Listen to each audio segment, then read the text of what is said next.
দেখলে তো বাছা আমার, যদি এই বুড়ো ভাম তোমার পক্ষে না দাঁড়ায় তবে তোমার কাছে সৈন্যদলই থাকবে না। পাণ্ডবরা যদি হস্তিনাপুর ত্যাগ করেও চলে যায় তো আর্যাবর্তের অন্য কোনো রাজা হস্তিনাপুরকে আক্রমণ করবে। এই বুড়ো ভাম না থাকলে হস্তিনাপুর তেমনই রিক্ত হয়ে যাবে যেমন নন্দীকে ছাড়া কৈলাস। বুঝতে পারছো তো বাছা আমার?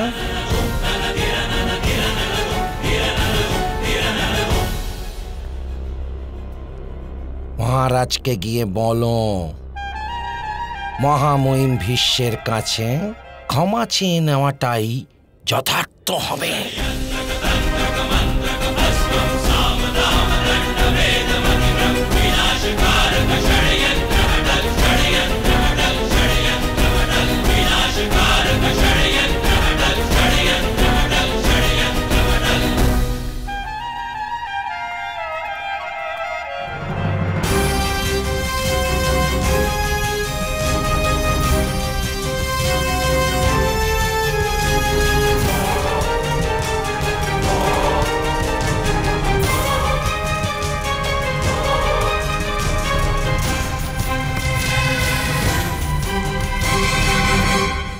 তাতশ্রী,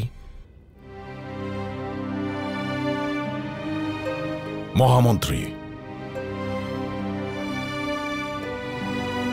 আমি এই সিদ্ধান্ত নিয়েছি যে যদি তোমাদের মহারাজ যুধিষ্ঠিরের রাজ্যাভিষেক না করেন তবে আমি হস্তিনাপুরে এক মুহূর্তও থাকব না।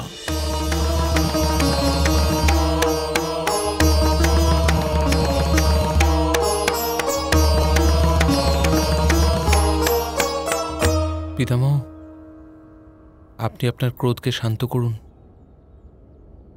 আপনার স্নেহ ও ভালোবাসা আমাদের কাছে রাজ্যের চেয়ে ঊর্ধ্বে। সেটা পর্যাপ্ত নয়।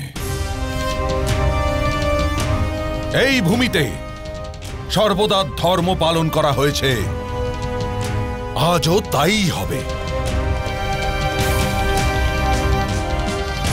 তাতশ্রী, আমাকে অন্য কোনো উপায় খোঁজার সময় দিন।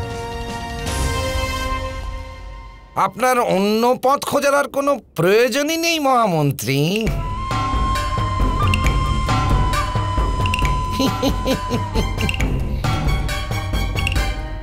মহারাজ নিজের ভুলের জন্য অনুতপ্ত। রাজকুমার অর্জুন রাজসভায় অস্ত্র তুলে নেওয়ার অপরাধে মহারাজ আপনাকে আর আমার সকল ভাগিনীয়তে একদিনের উপবাসের দণ্ড দিয়েছে। যুবরাজ, মহারাজ আপনার কাছে ক্ষমা প্রার্থনা করেছেন, আপনাদের সকলের কাছে। নিজের তাতশ্রীকে ক্ষমা করবেন না যুবরাজ?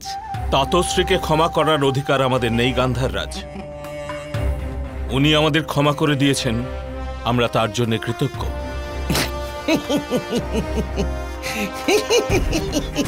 আপনি খুব উদার যুবরাজ।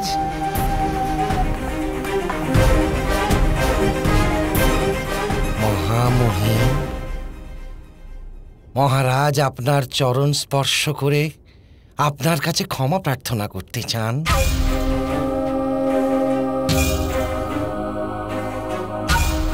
আপনি আসবেন?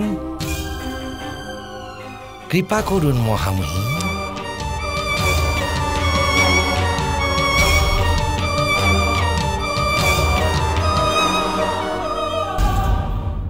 তুমি চলো,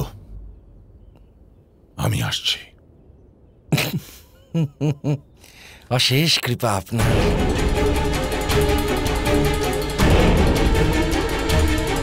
মহামহিম,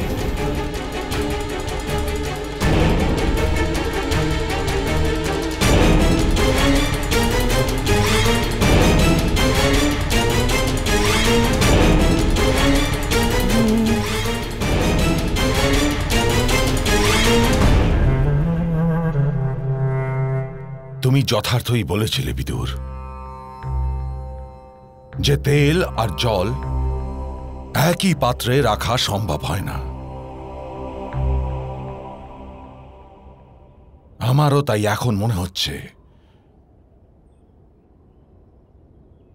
যে এই রাষ্ট্রের বিভাজনই যথার্থ উপায়।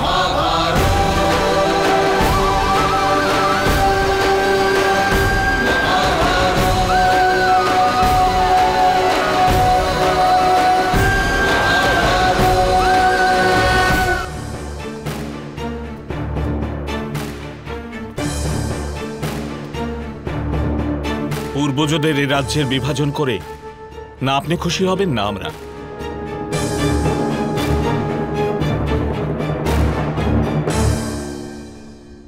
তার চেয়ে যথার্থ হবে যদি আমরা হস্তিনাপুর ত্যাগ করি।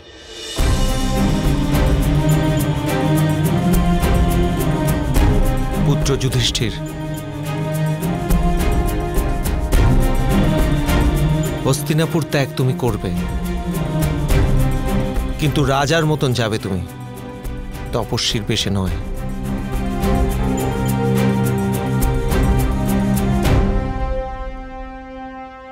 পুত্র যুধিষ্ঠির, মাতা সত্যবতী বিদুরের মাধ্যমে আমাকে এই আদেশ করেছিলেন যেন আমি তোমার অভিষেক করি।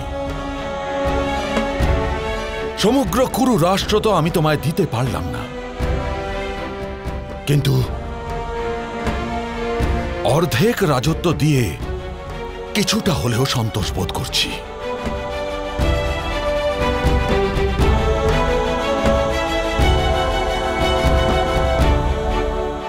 কিন্তু জ্যেষ্ঠর অধিকার তো সমগ্র রাষ্ট্রের ওপর হবে পিতামহ।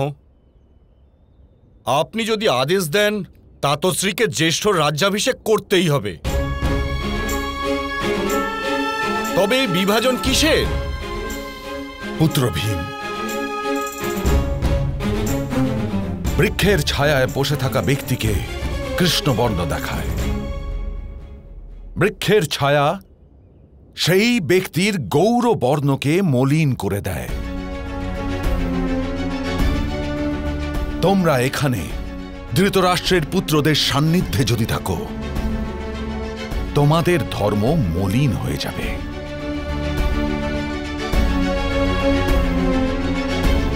এই ভয় আছে আমার, সেই জন্য বিভাজনই যথার্থ।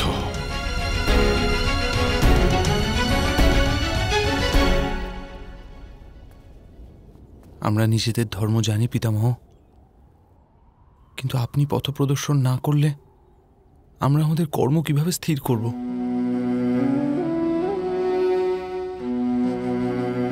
পুত্র, আমিও তোমাদের সঙ্গে যাব।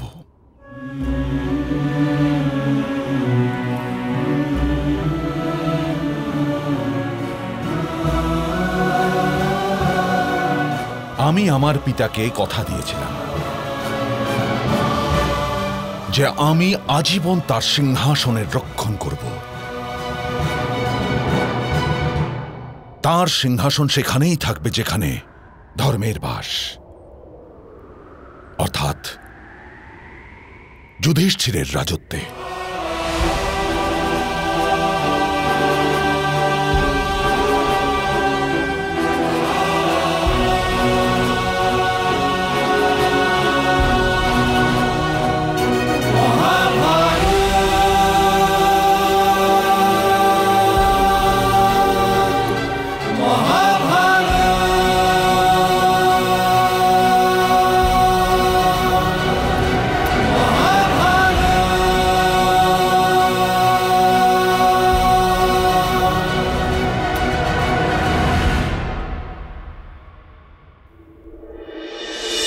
যুধিষ্ঠিরকে অর্ধেক রাজত্ব তো দিতেই হবে ধৃতরাষ্ট্র।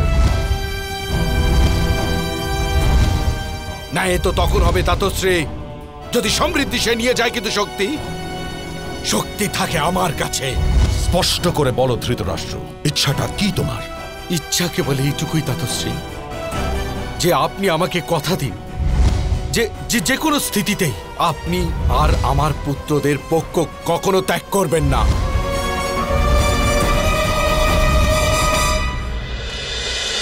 মহাভারত।